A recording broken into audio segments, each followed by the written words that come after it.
Assalamualaikum warahmatullahi wabarakatuh.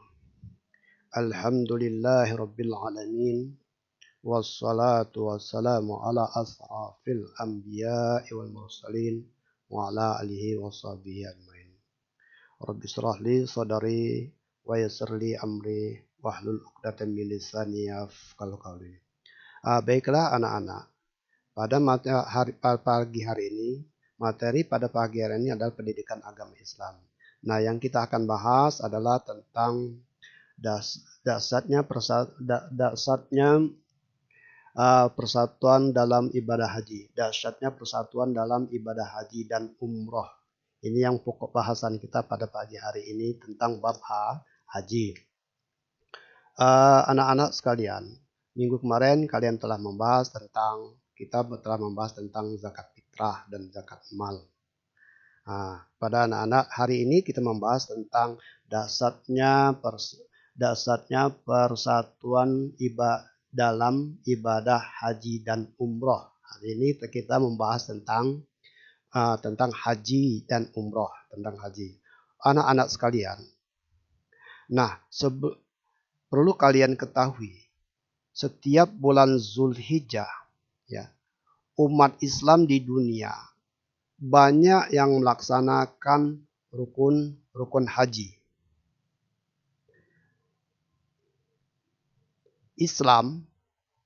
Rukun Islam yang kelima, menunaikan ibadah haji ke Baitullah. Menunaikan ibadah haji adalah sesuatu yang amat dirindukan bagi setiap muslim, baik yang belum pernah maupun yang sudah berkali-kali melakukannya. Mereka berniat dengan sengaja mengunjungi Ka'bah untuk mengerjakan ibadah haji dan meliputi ukuf, tawaf, sa'i, tahlul, dan ibadah-ibadah lainnya dengan mengharap ridha Allah Subhanahu wa taala. Menunaikan ibadah haji dilaksanakan dengan khusyuk dan ikhlas. Menunaikan ibadah haji memiliki makna kegiatan yang dilakukan oleh para jemaah haji merupakan nampak tilas dari sejarah masa lalu yang pernah dilakukan keluarga Nabi Ibrahim alaihissalam. Sebagai simbol perjalanan hidup manusia sampai di alam akhir, semua ritual ibadah haji yang dilakukan membutuhkan kearifan bagi jamaah haji.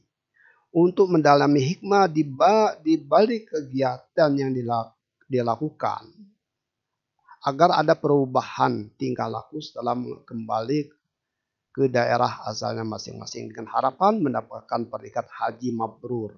Haji mabrur itu adalah haji yang diterima oleh Allah Subhanahu wa taala. Kita ketahui bahwa ibadah haji merupakan salah satu ibadah yang diwajibkan bagi umat Islam yang mampu, Ibadah haji adalah suatu kewajiban umat Islam yang mampu.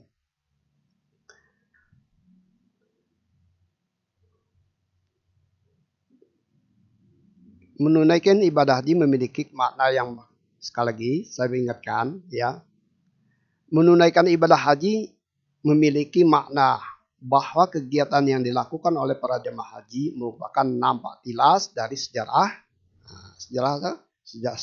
masa lalu yang pernah dilakukan oleh keluarga Nabi Ibrahim alaihissalam sebagai simbol perjalanan hidup manusia sampai di alam akhirat. Semua ritual ibadah haji yang dilakukan membutuhkan kearifan bagi jamaah haji untuk mendalami hikmah di balik yang dilakukannya agar ada perubahan tingkah laku setelah kembali ke daerahnya masing-masing. Harapan mendapatkan apa? Mendapatkan predikat haji yang mabrur. Haji mabrur itu adalah haji yang diterima oleh Allah Subhanahu wa taala, haji yang mendapat ridha Allah Subhanahu wa taala. Kita ketahui bahwa ibadah haji merupakan salah satu ibadah yang diwajibkan bagi umat Islam. Umat Islam yang mana? Umat Islam yang tentunya umat Islam yang mampu, Allah menjadikan ibadah haji sebagai salah satu dari rukun Islam. Rasulullah menjelaskan kepada umatnya bagaimana tata cara pelaksanaan ibadah haji ini. Pada bab ini kita akan mempelajari tata cara pelaksanaan ibadah haji dan umroh. Ketahuilah, haji dan umroh serta bagaimana cara mempraktikkannya dalam bentuk kegiatan manasik haji. Ya,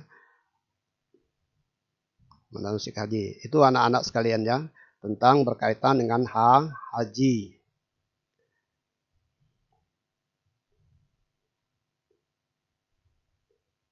Bentar.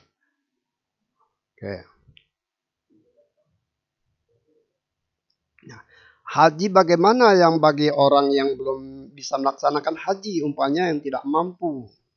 Bagi anak laki-laki, untuk menggantikan haji bagi anak laki-laki, maka sebagai seorang muslim adalah menunaikan sholat Jumat.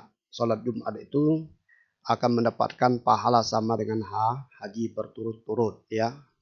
Itu kali yang tidak mampu, maka seorang muslim yang laki-laki diwajibkan untuk sholat Jumat, karena sholat Jumat itu pahalanya sama dengan haji bagi orang yang tidak mampu. Oke, bisa dipaham ya anak ya? Sekarang pengertian dan hukum haji. Kalian bisa ketahui ya, haji berasal dari kitab bahasa Arab, yaitu haji artinya apa? Menyengaja sesuatu. Nah, ini secara bahasa, haji berasal dari bahasa Arab, yaitu haji artinya menyengaja sesuatu. Sedangkan menurut syarah, haji adalah sengaja mengunjungi Ka'bah. Ya, bisa dipaham? Sedangkan menurut bahasa syarah, haji adalah sengaja mengunjungi Ka'bah. Untuk apa? Untuk melakukan beberapa amal ibadah dengan syarat-syarat yang telah ditentukan. Nah, ibadah haji adalah rukun Islam yang berapa? Siapa yang masih ingat? Ya, ibadah haji merupakan rukun Islam yang kelima. Artinya rukun, suatu kewajiban yang harus mau tidak mau harus dilaksanakan bagi orang yang mampu. Nah, Mekah adalah tempat kelahiran Nabi Muhammad SAW.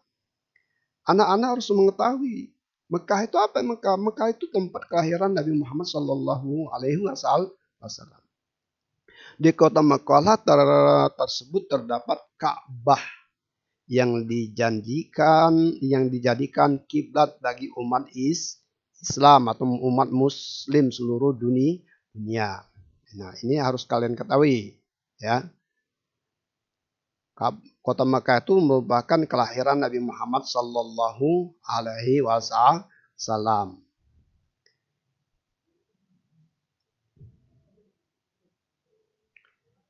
Ibadah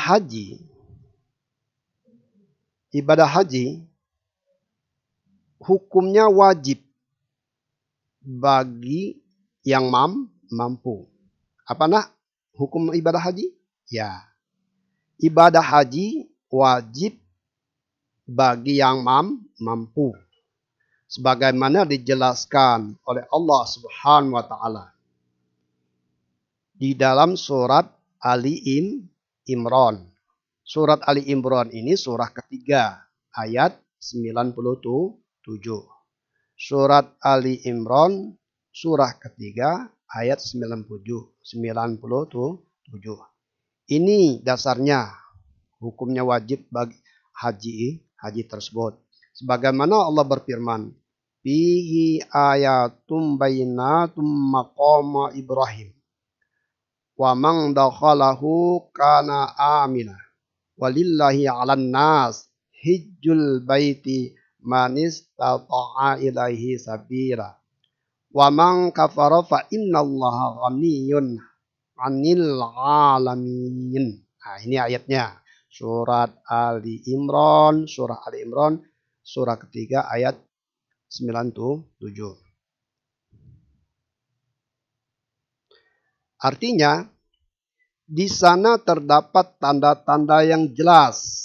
Nah, Allah jelas. Di situ terdapat tanda-tanda yang jelas. Di antaranya maqam Ibrahim.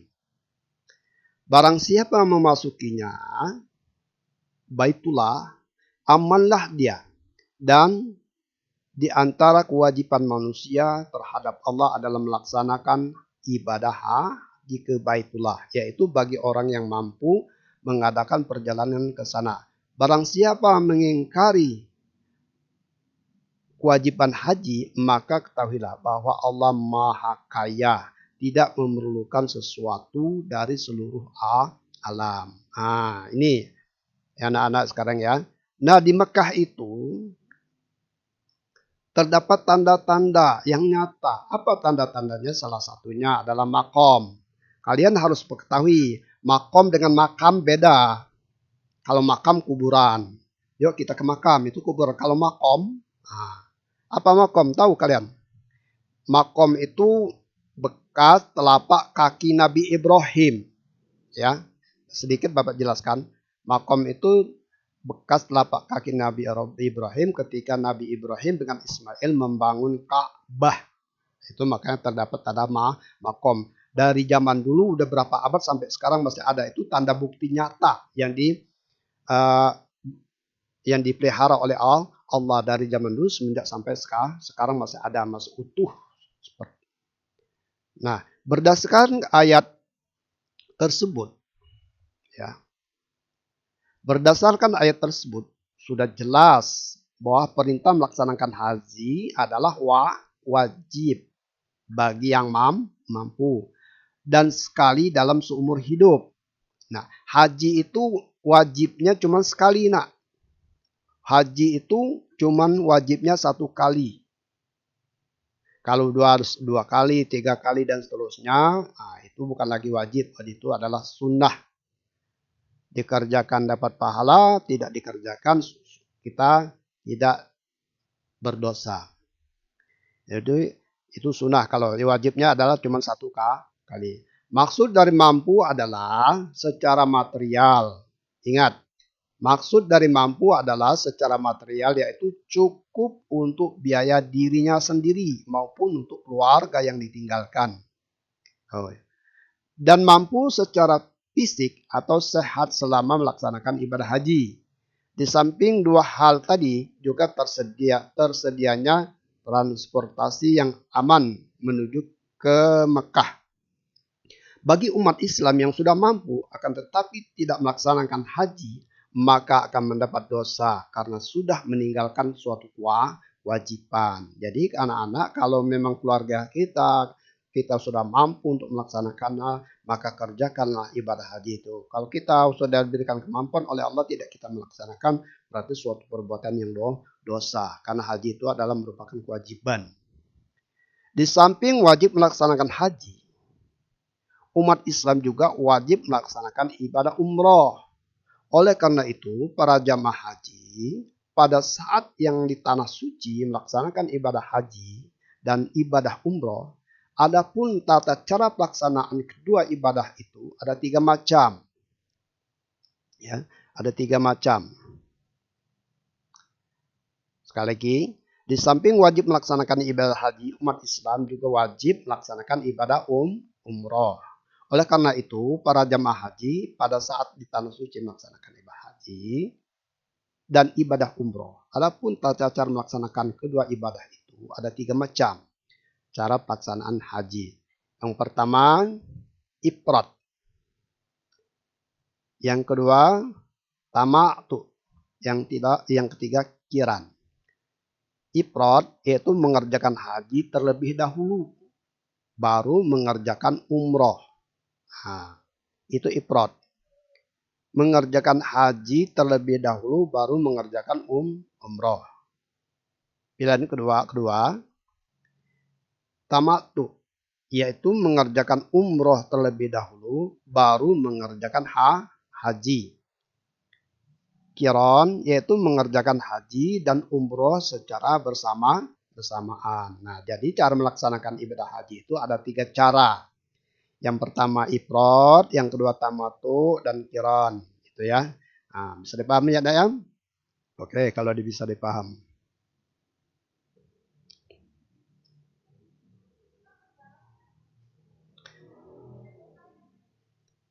Syarat wajib haji. Ada syaratnya, nak. Syarat wajib haji. Untuk haji itu memiliki syarat-syarat yang harus kita penuhi. Ya. Nah, kita tahu bahwa dalam melaksanakan ibadah haji ada beberapa syarat wajib bagi calon jamaah haji yang harus dipenuhi, di antara lain sebagai berikut. 1, Islam. Nah, itu syarat yang harus dipenuhi bagi jamaah haji adalah 1 adalah Islam. Haji tidak wajib atas orang yang bukan muslim. Mereka tidak dituntut untuk mengerjakan haji selama belum memeluk Islam. Apabila orang yang bukan muslim itu mengerjakan ibadah haji, maka tidak sah ya mengerjakannya, tidak sah mengerjakannya. Jika orang yang bukan muslim tersebut pernah melaksanakan haji kemudian dia masuk Islam, yang masih mempunyai kewajiban melaksanakan ibadah haji lagi. Itu. Bisa dipaham. Yang kedua, baligh. Anak kecil belum memiliki kewajiban untuk melaksanakan ibadah haji. Ya, itu syaratnya. Apabila ada anak kecil menunaikan ibadah haji, maka hajinya tetap sah. Namun hal ini tidak mengugurkan kewajibannya. Artinya kalau dia sudah dewasa, masih tetap mempunyai kewajiban untuk menunaikan ibadah haji. Nah, itu. Baligh adalah anak kecil belum memiliki kewajiban untuk melaksanakan ibadah haji. Tidak wajib anak kecil. Tapi kalau kita untuk ke sana, diajak ke Mekah untuk menunaikan ibadah haji, boleh-boleh saja. Namun setelah dia udah dewasa, udah baligh nanti, sudah cukup umur, maka kalau ia sudah dewasa nanti ya, tetap mempunyai kewajiban untuk menunaikan ibadah haji.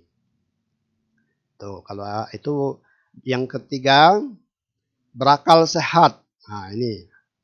Yang ketiga, berakal sehat. Orang yang akalnya tidak waras, alias gila, tidak wajib melaksanakan haji.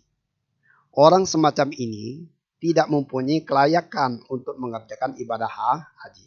Apabila orang gila menunaikan ibadah haji, maka hajinya tidak sah, tidak diterima oleh Allah Subhanahu wa taala kalau orangnya gila atau tidak waras. Dia harus punya betul-betul sehat jasmani, sehat rohani. Yang keempat, merdeka. Nah, ini syaratnya merdeka. Melaksanakan haji bagi hamba sahaya adalah tidak wajib. Sebab haji adalah ibadah yang lama tempohnya, memerlukan perjalanan jauh dan disyariatkan kemampuan dalam bekal dan kendaraan yang mengakibatkan terbaiknya hak-hak majikan yang berkaitan dengan hamba sahaya. Sekarang merdeka. Sekali lagi, yang keempat adalah mereka melaksanakan haji bagi hamba sahaya adalah tidak wajib. Sebab haji adalah ibadah yang lama. Enggak cukup seminggu 2 minggu. Minimal 40 hari. Nah, melaksanakan haji hamba sahaya sekali lagi adalah tidak wajib. Sebab haji adalah ibadah yang lama temponya, memerlukan perjalanan jauh dan diisyaratkan kemampuan dalam bekal dan kendaraan yang mengakibatkan terbaiknya hak-hak majikan yang berkaitan dengan hamba sahaya. Itu ya anak-anak sekalian ya.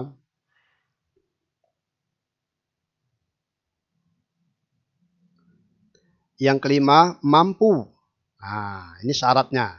Mampu adalah adanya kesanggupan baik fisik, materi, dan keamanan dalam melaksanakan ibadah haji, yaitu kemampuan untuk tiba di Mekah. Sekali lagi, mampu adanya kesanggupan baik fisik, materi, dan keamanan dalam melaksanakan ibadah haji, yaitu kemampuan untuk tiba di Mekah. Nah, itulah syarat-syarat haji. Bisa dipaham ya? Oke, kalau bisa dipaham. Kita teruskan kepada materi berikutnya. rukun haji. Nah, tadi syarat haji sudah Bapak jelaskan. Syarat haji, sekarang rukunnya. Artinya rukun ini wajib, mau tidak mau harus dilaksanakan. Kalau nggak dikerjakan salah satu rukun, maka dia bahkan batal. Namanya rukun, suatu kewajiban yang harus kita kerjakan. Oke, kita coba membahas tentang rukun haji.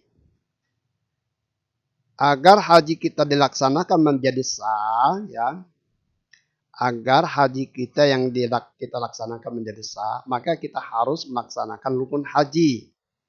Rukun haji adalah serangkaian kegiatan yang apabila salah satunya tidak dikerjakan, maka hajinya tidak sah dan tidak boleh digantikan dengan dam. Adapun rukun haji adalah, nah itu ya, haji adalah rukun. Rukun itu ada suatu kewajiban yang harus dilaksanakan oleh para jamaah haji. Dan ini tidak boleh diganti-gantikan dengan orang lain. Atau kita membayar dam, nggak boleh. Kalau salah satu nggak dikerjakan, maka berdosa, maka gugurlah hajinya, tidak sah atau tidak boleh. Nah, apa salah satu di antara rukun adalah ihram. Satunya adalah ihram, itu rukun. Disertai dengan niat. Ya, ihram disertai dengan niat. Berniat mengerjakan ibadah haji, niat dilaksanakan dengan ikhlas di dalam hati. Cukup kita niatkan dalam hati aja. Jika diucapkan maka bunyi niatnya sebagai berikut. Labbaik Allahumma ya Allahu hajjah. Nah ini kalau secara lisan. Labbaik Allahumma ya Allah hajjah. Ini niat haji. Kepenuhi panggilanmu ya Allah untuk berhaji. Nah ini artinya kalau kamu ucapkan dalam hatimu, hati yang berkata-kata dalam dirimu, kupenuhi panggilanmu ya Allah untuk berhaji. Ini niat haji. Nah, satu ihram. Ya, mengerjakan ibadah haji. Niat dilakukan dengan ikhlas dalam hati dan diucapkan. Oke. Ihram itu anak-anak harus kalian ketahui. Ihram itu pakaian kain putih, ya, yang tidak berjahit. Pakaian yang kain ihram itu apakah 2 helai kain putih yang tidak berjahit, biasanya sudah disiapkan di sana pakaian.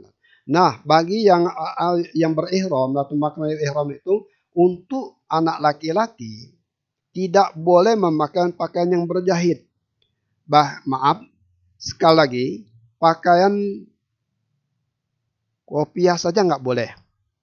Pakaian singlet atau baju dalam tidak boleh. Atau pakaian celana dalam pun tidak dibolehkan. Ini bagi kaum laki-laki. Maka pakaiannya cukup 2 helai kain saja. Tapi namun kalau untuk perempuan ya boleh. Pengecualian itu perempuan. Dia pakaian busana muslim yang rapi, sopan, berpakaian yang putih. Silakan, itu untuk kaum perempuan. Tapi untuk laki-laki dia cukup 2 helai kain putih saja. Itu pakaian ihramnya. Tidak boleh yang berbahit.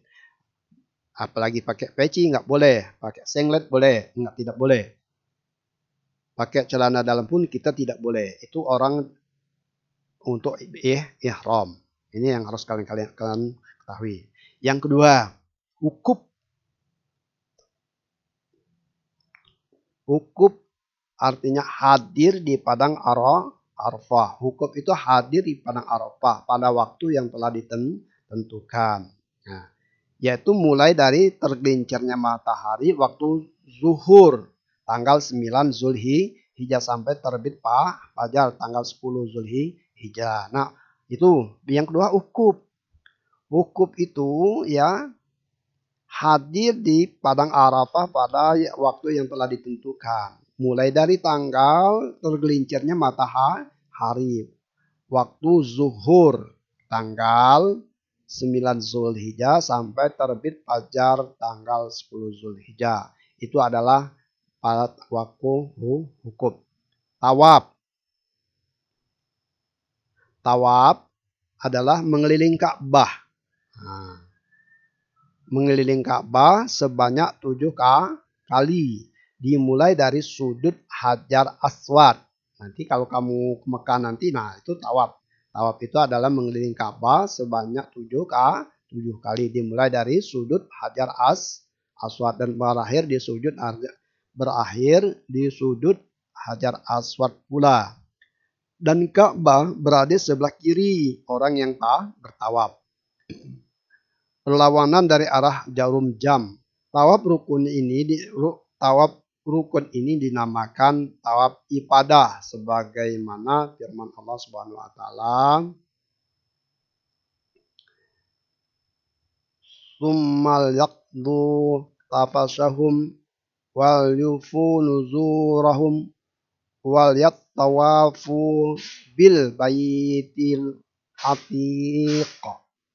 Nah, kemudian hendaklah mereka menghilangkan kotoran yang ada di badan. Mereka menyempurnakan nazar-nazar mereka dan melaksanakan tawaf sekeliling rumah tua, yaitu Baitullah. Rumah tua itu adalah Baitullah atau Ka'bah. Nah, ini anak-anak ya, rukun daripada rukun haji. Adapun syarat-syarat tawaf ada sebagaimana berikut. Syaratnya menutup aurat. Nah, suci dari hadas dan najis. Oke, ya.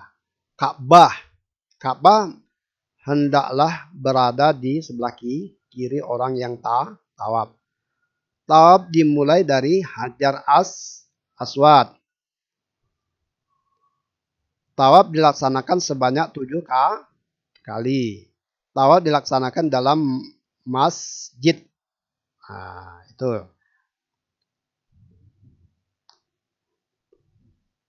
Macam-macam tawaf sebagai berikut. Tawaf kundum adalah tawaf yang dilaksanakan ketika baru sampai di Mekah sebagai sholat tahiyatul masjid. Nah, kalau kita di Mekah sampai di sana nanti kita adakan tawaf.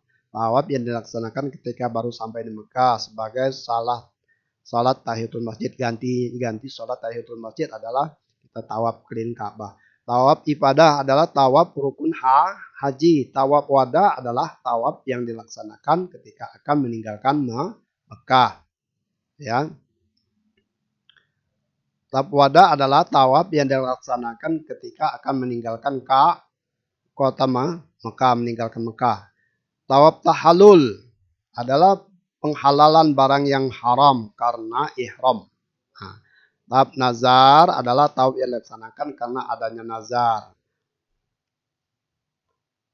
Tawaf nazar adalah tawaf yang dilaksanakan karena adanya nazar. Tawaf sunnah adalah tawaf yang apabila dilaksanakan akan mendapatkan pahala. Jika tidak dilaksanakan tidak mendapatkan dosa. Macam-macam tawaf. Sa'i. Nah, ini sa'i. Sa'i adalah berlari-lari kecil dari Bukit Safa ke Bukit Marwah. Syaratnya adalah dimulai dari Bukit Safa dan disudahi di Bukit Marwah. Dilaksanakan sebanyak 7 kali. Apa sa'i? Nah, sa'i adalah berlari-lari kecil dari Bukit Safa ke Bukit Marwah. Syarat-syaratnya adalah dimulai dari Bukit Safa dan disudahi di Bukit Marwah. Dilaksanakan sebanyak 7 kali dan dilaksanakan sesudah tawaf. Baik tawaf rukun maupun tawaf kundum. Oke. Bisa dipaham nak ya tentang berkaitan dengan rukun haji. Tahallul. Nah, tahallul. Tahallul adalah mencukur sekurang-kurangnya 3 helai rambut. Mencukur atau menggunting minimal 3 helai rambut. Baik laki-laki maupun perempuan. Ini tahallul. Ini dalam rukun-rukun dari tertib tertib itu mendahulukan yang dahulu di antara rukun-rukun tersebut. Artinya urutan tertib itu ya. Tidak ngacak-ngacak urutan. Nah inilah anak-anak tentang pembahasan kita pada pagi hari ini tentang haji. Nah, rukun haji tadi sudah bisa dipaham? Oke, kalau sudah bisa dipaham, mungkin untuk materi hari ini Bapak cukupkan dulu sampai di sini dulu tentang berkaitan dengan haji. Insya Allah minggu depan kita bahas kembali tentang yang masih berkaitan dengan haji dan umroh. Nah, ini anak-anak ada tugas. Tugas ini untuk kamu kerjakan di rumah. Ya, kerjakan di rumah dengan baik, dengan rasa penuh tanggung jawab Anda sebagai siswa. Kerjakan di kertas lembar, kasih nama kelas. Ya, kasih nama kelas. Tugasnya kamu tulis surat Ali Imran. Tulis surat Ali Imran surah ketiga ayat 79. Ya. Tugasnya ini tugas untuk kalian. Tulis surat Ali Imran surah ketiga ayat 97. Sekali lagi, ini tugas untuk kamu kerjakan. Kerjakan tugas ini dengan baik, dengan berasa penuh tanggung jawab. Pertama surat Ali Imran surah ketiga ayat 97. Dan terjemahkan. Dan silakan kamu jabarkan atau kamu jelaskan isi kandungan ayat tersebut. Bisa dipaham? Jelaskan kandungan ayat tersebut. Oke, sekian dulu. Assalamualaikum warahmatullahi wabarakatuh.